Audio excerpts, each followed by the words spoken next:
¿Qué tal? Muy buenas, saludos amigos de Acadef y bienvenidos a un nuevo episodio de Acadef Training en el que con nuestro mister y profesor Álvaro Gómez Rey. Álvaro, ¿qué tal? Muy buenas. Hola, Alberto. Vamos a responder las preguntas de un par de nuestros seguidores en las redes sociales que nos han preguntado, Álvaro, exactamente por qué. Pues nos han preguntado de cómo mejorar la presión tras pérdida y cómo mejorar la transición defensiva. Esa presión tras pérdida sería un tipo de comportamiento en la transición defensiva, así que vamos a hablar un poquito de esto en el vídeo. Pues son las preguntas de José Borrás y de Juan Manuel Gutiérrez, que muchas gracias por dejarnos los comentarios. Vamos a ver qué nos cuenta Álvaro de todo esto. Vamos a hablar de cómo podemos entrenar esa presión tras pérdida en esa transición defensiva en el momento en el que perdemos el balón.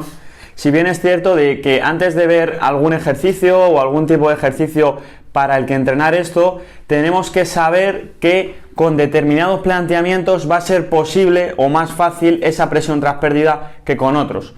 Porque sí es verdad que si jugamos de una determinada forma, a lo mejor esa presión tras pérdida es prácticamente imposible por lo separado que se queda mi equipo cuando pierdo el balón en determinadas zonas. Entonces, eso es lo primero que tendríamos que ver, porque además el perder el balón de una forma o de otra va a modificar la presión tras pérdida que nosotros hagamos. No es lo mismo jugar directo y perderla en campo contrario que jugar combinativo y perderla en campo contrario.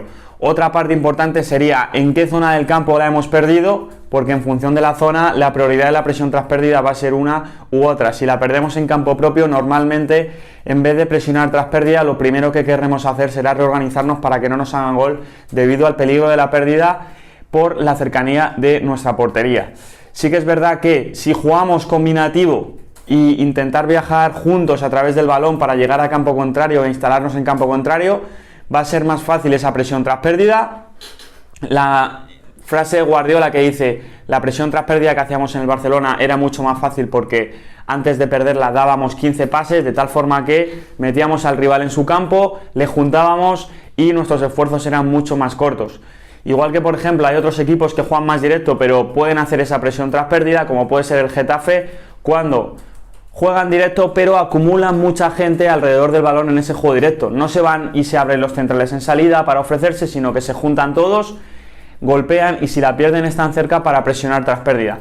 Pero, por ejemplo, si somos un equipo que juega el contraataque desde un bloque bajo, intenta salir rápido a la contra, si intentamos una contra y la perdemos en campo contrario, normalmente el contraataque va a ser con pocos jugadores porque estamos en bloque bajo y si la perdemos ahí arriba en el campo contrario del rival va a ser difícil esa presión tras pérdida porque no voy a tener jugadores cerca, van a estar casi todos en mi campo de ese bloque bajo en el que habíamos defendido. O por ejemplo, si juego directo tras haber atraído al rival en inicio estando nosotros abiertos, que tiene una ventaja en el juego directo de que ellos están más separados y vamos a tener menor densidad defensiva del rival por contrapartida de la propuesta que hablábamos del Getafe, pero es verdad que si la pierdo arriba va a ser más difícil esa presión tras pérdida porque mi equipo está mucho más largo y hasta que llego allá arriba pues nos puede costar más hacer esa presión tras pérdida. Hoy nos vamos a centrar en el planteamiento más común de esta presión tras pérdida a nivel ofensivo, que es un equipo que juega combinativo y la pierde en determinadas zonas del campo y ver cómo podemos entrenarlo con nuestro equipo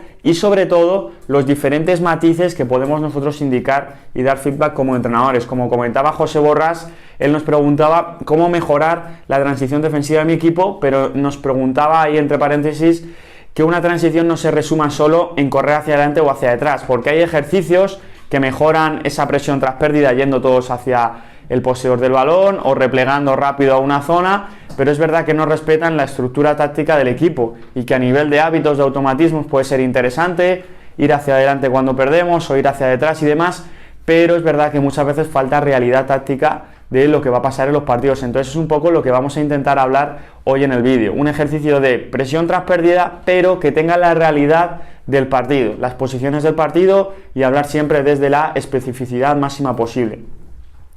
La primera propuesta que os planteo es una situación donde el equipo se disponga en su estructura ofensiva. Hemos optado por una estructura ofensiva que la verdad que está muy de moda, con una línea de 3, un doble pivote por delante, dos mediocentros, dos jugadores entre líneas, dos en amplitud y uno en profundidad. Una estructura ofensiva que se está utilizando mucho a día de hoy por la cantidad de alturas que ofrece, por la superioridad en inicio, sobre todo contra los equipos que juegan en 4-4-2. Y por los diferentes beneficios que puede tener esta estructura es la que hemos elegido. Y el primer ejercicio es colocar con picas el sistema de juego rival del próximo partido hemos puesto un 4-4-2, por ejemplo. Y esta primera variante sería más a nivel analítico, con poca toma de decisión, pero para que quede muy clara la idea que queremos en esa presión tras pérdida. El entrenador, o bien con un balón, o bien simplemente diciendo qué rival la ha recuperado en esa fase donde nosotros tenemos el balón y la perdemos. Otra opción sería también que el equipo vaya circulando balón y haya diferentes entrenadores para decir pérdida, y en ese momento el equipo, como está circulando balón, tiene esa realidad de hay una pérdida en la zona donde se está circulando, ¿vale? Esa podría ser la otra variante. El equipo se tiene que disponer a presionar tras pérdida en función de dónde se haya perdido el balón. Y ahí está la clave. Los matices que voy a comentar ahora de esa presión tras pérdida para mí es lo más importante. No solo es ir hacia adelante, sino ir con un sentido, con un orden. Si por ejemplo la hemos perdido en el central de ellos, es decir, la ha recuperado su central izquierdo, saber que el jugador poseedor de balón siempre tiene que estar apretado si queremos hacer esa presión tras pérdida, porque si no nos van a salir, siempre tiene que estar apretado. Jugadores cercanos, estar referenciados al hombre o prácticamente al hombre, como podría ser por ejemplo así, referenciados al hombre, donde normalmente atrás dejaremos un 2 contra 1, aunque eso ya depende de cada entrenador, quien quiera arriesgar más o quien quiera arriesgar menos, pero con un 2 contra 1 arriba ya tenemos una superioridad defensiva que nos permite el tener esa seguridad atrás, de si hay un balón largo tener un jugador más que ellos.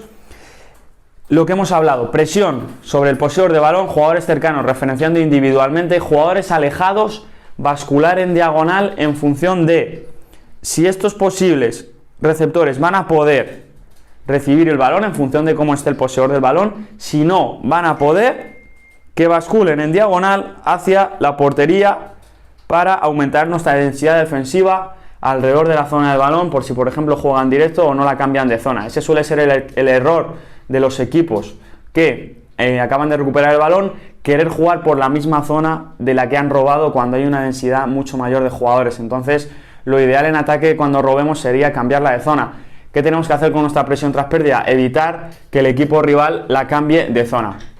Sería diferente si esa pérdida es, por ejemplo, en los mediocentros rivales.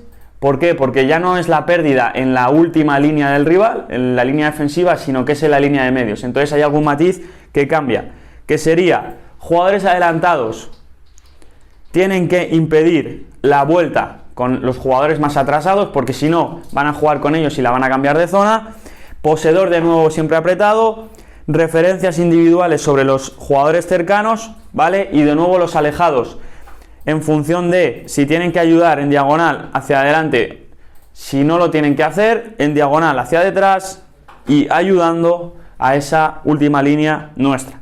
Esta sería un poco la idea. Luego podríamos hablar de si esa pérdida es lo que yo llamo descubierta o no, es decir, si por lo que sea esa pérdida nos ha pillado lejos y ese jugador está de cara, y si vamos a presionarle con mucha distancia, que no estoy cerca. Por eso es clave la estructura ofensiva del equipo cuando nuestro equipo la pierde, porque tenemos que estar pensando que sí, que estamos atacando, pero que en algún momento la vamos a perder, y tenemos que estar bien colocados para cuando la perdamos poder robar rápidamente, y si queremos hacer esa presión tras pérdida. Si esa pérdida es descubierta, es decir, que el jugador que tiene el balón tiene tiempo y espacio para poder progresar y no tiene un jugador nuestro que esté cerca para poder presionarle, tendremos que leer esa situación, ir para atrás y volver en repliegue a una situación en la que estemos de nuevo colocados para poder hacer una buena presión en defensa organizada de nuevo. Tenemos que leer que no todas las pérdidas son apretables, porque en función de la pérdida cambia. Entonces el jugador tiene que interpretar continuamente. No podemos como entrenador decir, no, quiero que apretemos todas las pérdidas. Hay que leer en función de cada pérdida si podemos apretar o si no podemos apretar. Así que nada, os dejamos este ejercicio a nivel analítico. Iremos subiendo diferentes ejercicios más globales para entrenar esta presión tras pérdida o esta transición defensiva, pero os hemos dejado para mí las claves, que es ese feedback, esa corrección que puede dar el entrenador en este tipo de tareas. Si esto lo extrapolamos a un partido condicionado, a un juego más real, ya tenemos la clave, es decir, un equipo ataca, el otro defiende en un bloque medio bajo, y cuando la pierdan tienen que tener en cuenta esos matices que hemos entrenado ya en la parte analítica.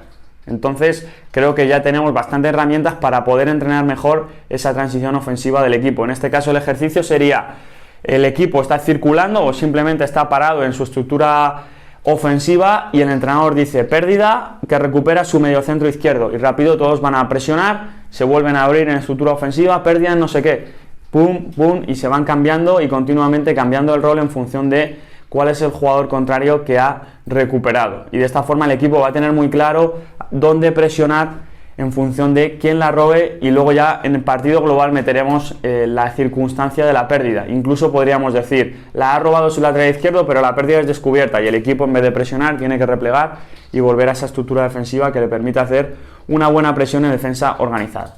Así que nada, hasta aquí el training de hoy, espero que os haya gustado. Si queréis que entrenemos algún aspecto en particular, ponedlo en los comentarios y os responderemos, como así hemos hecho con el comentario de Juan Manuel Gutiérrez y de José Borrás.